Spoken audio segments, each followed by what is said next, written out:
Nabi SAW. Maknanya apa? Nabi kita Muhammad terganteng tertampak. Kalaulah sekiranya ada bulan purnama, maka 1/10 dari bulan purnama itu bahagia Nabi Yusuf, yang lainnya itu adalah baginda Rasul Muhammad SAW. Begitu tampan. Sehingga sahabat mengatakan tidak berani berpas-pasan pandangan dengan baginda Rasul. Mereka tidak memotong tangan mereka.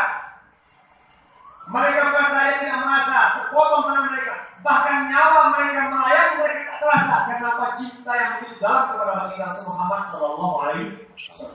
Wa ajmalu minka lam talid nisa'u, dan terlebih cantik dibandingkan engkau wahai Nabi, tidak ada satu orang pun wanita yang melahirkan seorang nabi seperti itu, seorang laki-laki seperti itu.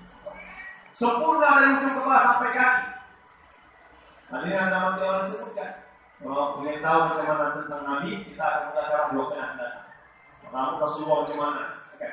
Rasulullah itu punya rambut sekali kita sehat. Nabi SAW punya rambut botak dalam seumur hidup hanya 4 kali. Berapa kali? 4 kali. Lainnya, Nabi punya rambut kalau panjangnya itu paling yang biasa itu sejajar dengan telinga. Namanya wafra. Apa namanya? Wafra.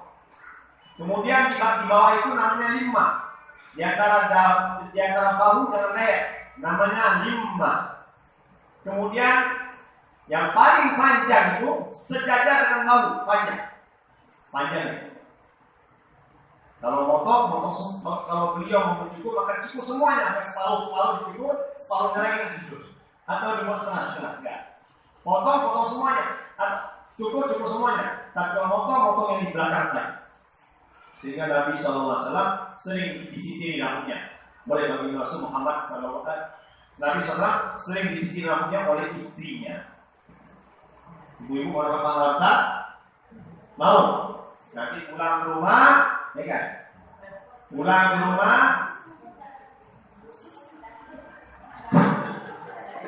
Ini bagaimana kita sisir? Itu cara sini. Rambut Rasulullah SAW mengatakan tidak ada satu orang wanita yang menyisir rambut suaminya.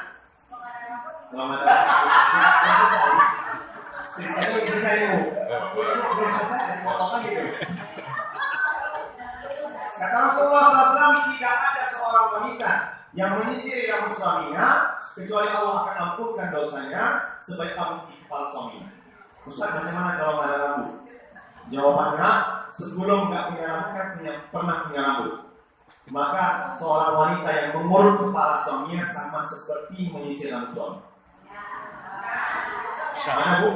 Digosok-gosok aja, gosok-gosok aja. Pulang rumah gosok. Ya banget. Bukan sunnah. Allah ampunkan dosa si istri sebanyak rambut suaminya. Kami ibu-ibu yang bermakna untuk mendapatkan pahala seperti itu, ya kan? Untuk mendapatkan pahala seperti itu perlu dicari anak yatim dulu. Terus rambut anak yatim, baru dapat pahala sebagai rambut si anak yatim tadi. Tapi ibu-ibu bisa tiap hari dapat keampunan dosa. Asbab menyisir rambut suami dan memijit kepala suami. Hadirin hadirat yang Allah Subhanahu wa taala, kalau seperti ini tidak kita apa-apa, demen kan tinggal di rumah. Pasti dia benar. Enggak perlu saya yang lain ini. Kenapa? Sudah punya tukang sendiri di rumah. Nabi SAW membuat seperti itu. Wa ajmalu minka lam talid nisa'u. Walaupun Nabi SAW tampak, tapi Nabi SAW tidak